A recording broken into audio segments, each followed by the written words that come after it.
हमारी channel job carrier એજ્યુકેશનને subscribe કરો ને આ વિડીયોને શેર અને લાઈક કરો.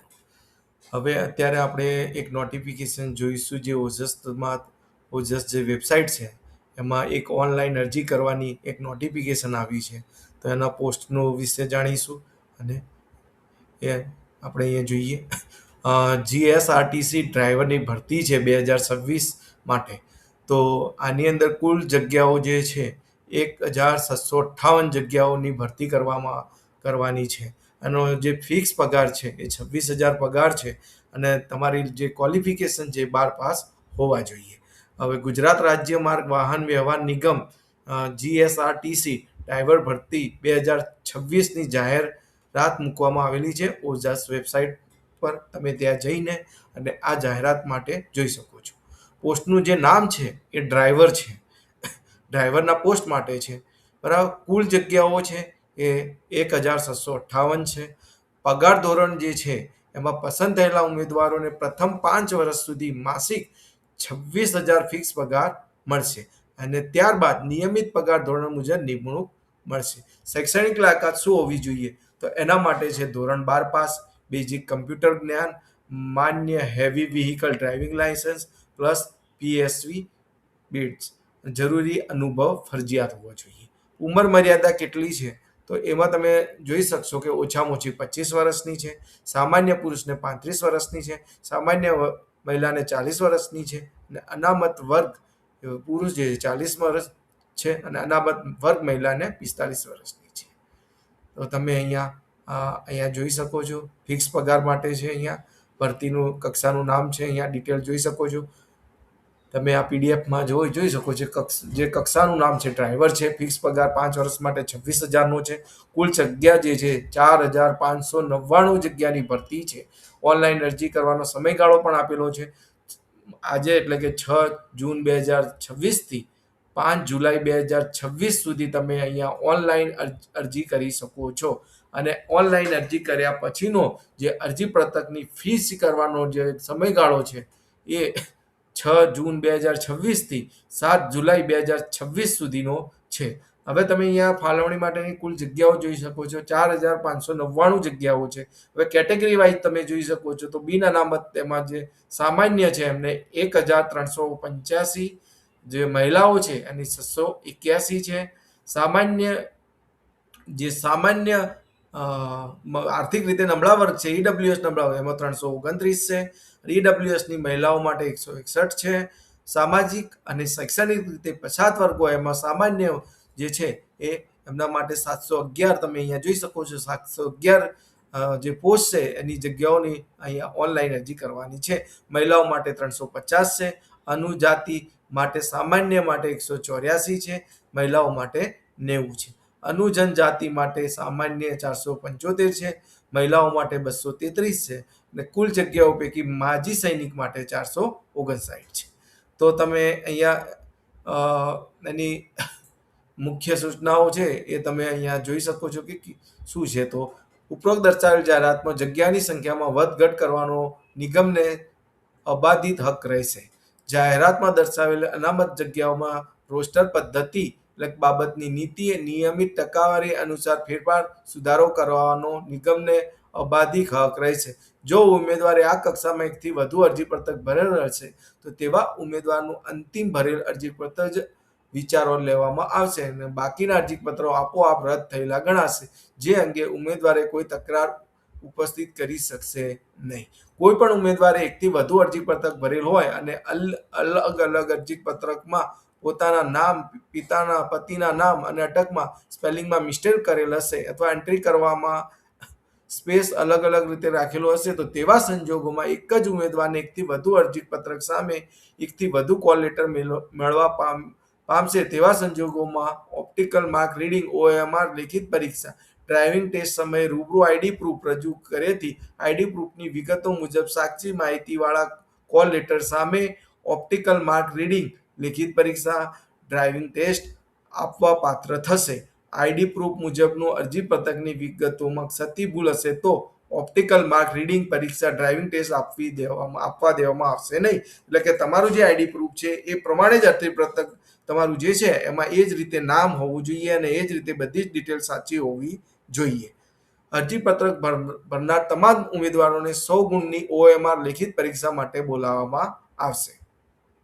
100 ગુણની OMR પદ્ધતિથી હેતુલક્ષી લેખિત પરીક્ષામાં ઉપસ્થિત રહેલ ઉમેદવારો પૈકી સૌથી ઊંચું મેરિટ ધરાવતા ઉમેદવારોને જાહેરાતમાં દર્શાવેલા અનામત બિનઆમત જગ્યાઓને ધ્યાનમાં લઈ 1:2 ના રેશિયો મુજબ ડ્રાઇવિંગ ટેસ્ટ માટે બોલાવવામાં આવશે અને આ ટેસ્ટમાં કોઈ કારણસર જરૂરી ઉમેદવાર ઉપલબ્ધ ના થાય તો પુનઃ જરૂરિયાત મુજબના ઉમેદવારોને ડ્રાઇવિંગ ટેસ્ટ માટે બોલાવવામાં આવશે. 1:2 મુજબ ઉમેદવારોને બોલાવવામાં આવે ત્યારે સરખા ગુણ ધરાવતા તમામ ઉમેદવારોને ડ્રાઇવિંગ ટેસ્ટ માટે બોલાવવામાં આવશે.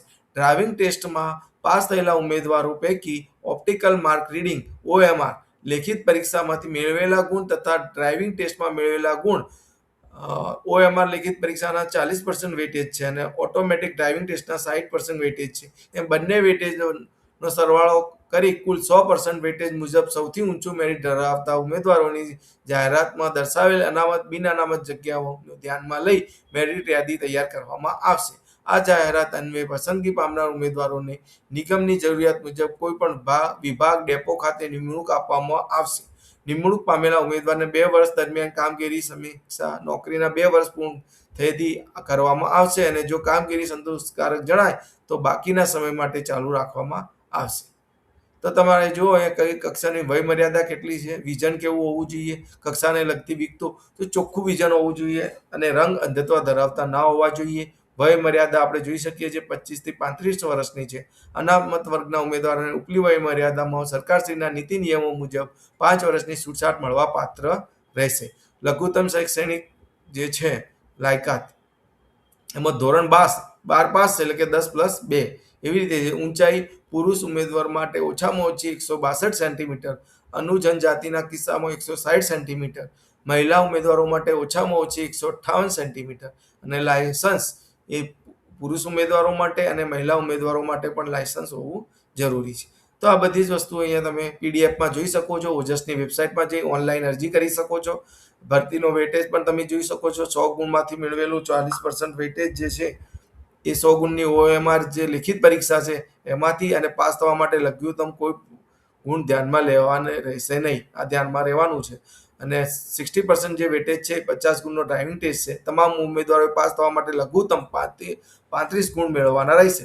જો પહેલામાં જે છે એમાં કોઈ લઘુત્તમ ગુણનું કોઈ એવું કોઈ ક્રાઇટેરિયા નથી, પણ જે ડ્રાઇવિંગ ટેસ્ટ છે એની અંદર 35 ગુણ ઓછામાં ઓછા હોવા જોઈએ. ટોટલ 100% વેટેજ હશે.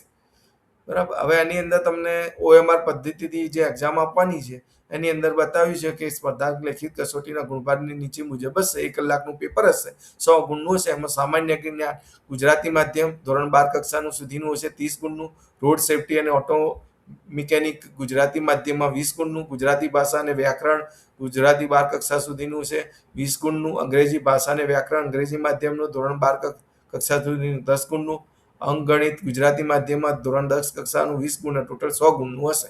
તો આ તમારો કોર્સ જે છે સિલેબસ એ તમે જોઈ શકો છો. બરાબર. આ ડિટેલ પૂરી પીડીએફમાં આપેલી છે. તમે ઓજસની વેબસાઇટમાં જઈ અને જોઈ શકો છો. પગાર ધોરણ પણ ખબર છે કે 26,000 ફિક્સ પગારથી રાખવામાં આવશે 5 વર્ષ માટે, જે માસિક 26,000 ફિક્સ પગાર હશે ડ્રાઈવરની જોબ માટે. તમે અહીંયા જોઈ શકો છો. વય મર્યાદા બી આપણે જોયેલી છે. આ વય મર્યાદા આપેલી છે કેવી રીતે છે. તો બિન અનામત વર્ગ માટે પુરુષો માટે વધુમાં વધુ 35 વર્ષ અને મહિલાઓ માટે વધુમાં વધુ 40 વર્ષ. અનામત માટે પુરુષો માટે 40 વર્ષ, મહિલાઓ માટે 45 વર્ષ અને માજી સૈનિક માટે વધુમાં વધુ ઉંમર 45 વર્ષ અને મહિલાઓ માટે વધુમાં વધુ 45 વર્ષ. બરાબર. આમ આ રીતે તમે અહીંયા જન્મ તારીખ પણ આટલા આ વચ્ચે હોવી જોઈએ. 5 જુલાઈ 1991 થી 5 જુલાઈ 2001 વચ્ચે હોવી જોઈએ. બરાબર. 5 જુલાઈ 1991 થી 5 જુલાઈ 2001 વચ્ચેની હોવી જોઈએ. તો આ એની વય મર્યાદા છે. વય મર્યાદામાં જે રીતે છૂટછાટ આપવામાં આવેલી છે એની ડિટેલ બી તમે અહીંયા જોઈ શકો છો. બરાબર. જન્મ તારીખ માટે જે છે LCનું પ્રમાણપત્ર હોય તે હોય, જ્યારે સ્કૂલ છોડ્યું હોય ત્યારે વખતે તમારે જે LC હોય એ તમારે ધ્યાનમાં લેવામાં આવશે. પછી ડ્રાઇવિંગ લાયસન્સ હોવું જોઈએ. ડ્રાઇવિંગ લાયસન્સ અને જે SSC અથવા શાળા છોડ્યાના પ્રમાણપત્રમાં જે જન્મ તારીખ છે એક સરખી હોવી જોઈએ. બરાબર. તો આ બધા ડોક્યુમેન્ટ જે છે તમારે ઓનલાઈન અરજીપત્રકમાં જન્મ તારીખ જે છે એસએસસીના પ્રમાણપત્ર અથવા શાળા છોડ્યાના પ્રમાણપત્ર મુજબ દર્શાવવાની રહેશે, અન્યથા અરજીપત્રક રદ રહેશે. શૈક્ષણિક લાયકાત શું હોવી જોઈએ? 12 પાસ હોવા જોઈએ, બરાબર. કમ્પ્યુટરનું પ્રમાણપત્ર હોવું જોઈએ, ડ્રાઇવિંગ લાયસન્સ હોવું જોઈએ, 2 જ અનુભવ, સર્ટિફિકેટ વગેરેના પ્રમાણપત્ર, માર્કશીટ અરજી કરવાની છેલ્લી તારીખને ધ્યાનમાં લેવામાં આવશે.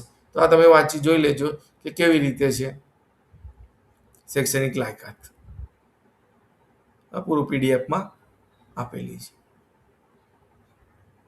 સર્ટિફિકેટ છે તમારા ઓબીસી, એસસી, એસટીના જે કાસ્ટ સર્ટિફિકેટ છે એને બી ધ્યાનમાં રાખીને અપલોડ કરવાના છે.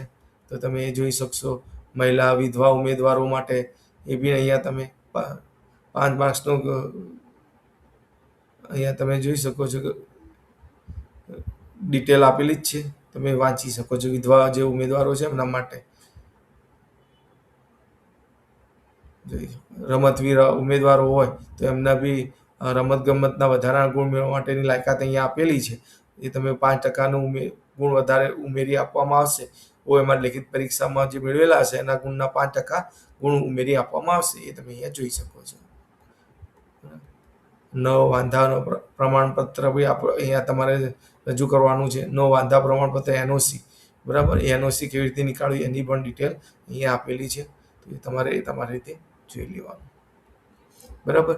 હવે કઈ વેબસાઇટમાં જે ઓનલાઈન પ્રોસેસ કરવાની છે તો તમે જોઈ શકો છો ojas.gujarat.gov.in વેબસાઇટ પર ફરજિયાત ઓનલાઈન પ્રોસેસ જે છે એ કરવાની છે. ત્યાં તમારે ઓનલાઈન ફી પણ ત્યાં ભરવાની છે. હવે બિન અનામત વર્ગ માટે 300 રૂપિયા GST ફી છે એ તમારે પે કરવાની છે જ્યારે પણ ઓનલાઈન અરજીપત્રક તમે ઓનલાઈન ફોર્મ ભરો છો એ વખતે. અને અનામત વર્ગ માટે 200 રૂપિયા પ્લસ જીએસટી છે, બરાબર. એમાં અનામત વર્ગ બધા કેટેગરીમાં મહિલા આવી ગયા, અનુજાતિ, અનુજનજાતિ, આર્થિક રીતે નબળા વર્ગ, માજી સૈનિક ઉમેદવારો, બરાબર. તો આ બધા જે બી અહીંયા દર્શાવેલા છે બધી કેટેગરીઓ માટે 200 રૂપિયા પ્લસ જીએસટી છે.